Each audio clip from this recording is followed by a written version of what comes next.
দেশপ্রেমের বাস্তব নমুনা। তিলে তিলে বাংলাদেশে যারা অন্যায়ের সাথে কখনো আপোষ করেনি, দেশের স্বার্থ নিয়ে কারোর সাথে মাথা নত করেনি, সেই বাংলাদেশ জামাতে ইসলামের উপর ষড়যন্ত্র করে জামাতে ইসলামের নেতৃবৃন্দকে হত্যা করা হয়েছে। প্রিয় সম্মানিত বন্ধুগণ,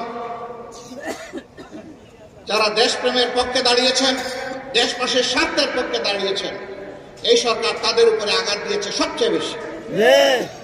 আঘাত দিয়েছে আলিম ওলামার উপর, এমনকি আঘাত দিয়েছে বিবেকী সাংবাদিকদের উপর। এরা হত্যা করতে কাউকেই ছাড়ে নাই, হত্যার মিশন নিয়ে তারা নেমেছিল, আর তাদের ক্ষমতার শেষ দিন পর্যন্ত জনগণকে তারা হত্যা করেছে। এই 24-এর গণহত্যার এরা নায়ক নায়িকা। জাতি এদের বিচার চায়, এদের প্রত্যেকের বিচার চায়, প্রত্যেকটি ঘটনার বিচার চায়।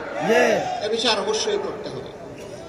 তবে এবারকার এই পরিবর্তনের সাথে সাথে আমরা বলেছিলাম যে আমরা ব্যক্তিগতভাবে, দলগতভাবে কারো উপর প্রতিশোধ নেব না, আইন হাতে তুলে নেব না। প্রতিশোধ নেওয়ার মানে হচ্ছে আইন হাতে তুলে নেওয়া। আমরা আইন হাতে তুলে নেব না, কিন্তু প্রত্যেকটি ঘটনার আমরা বিচার চাই।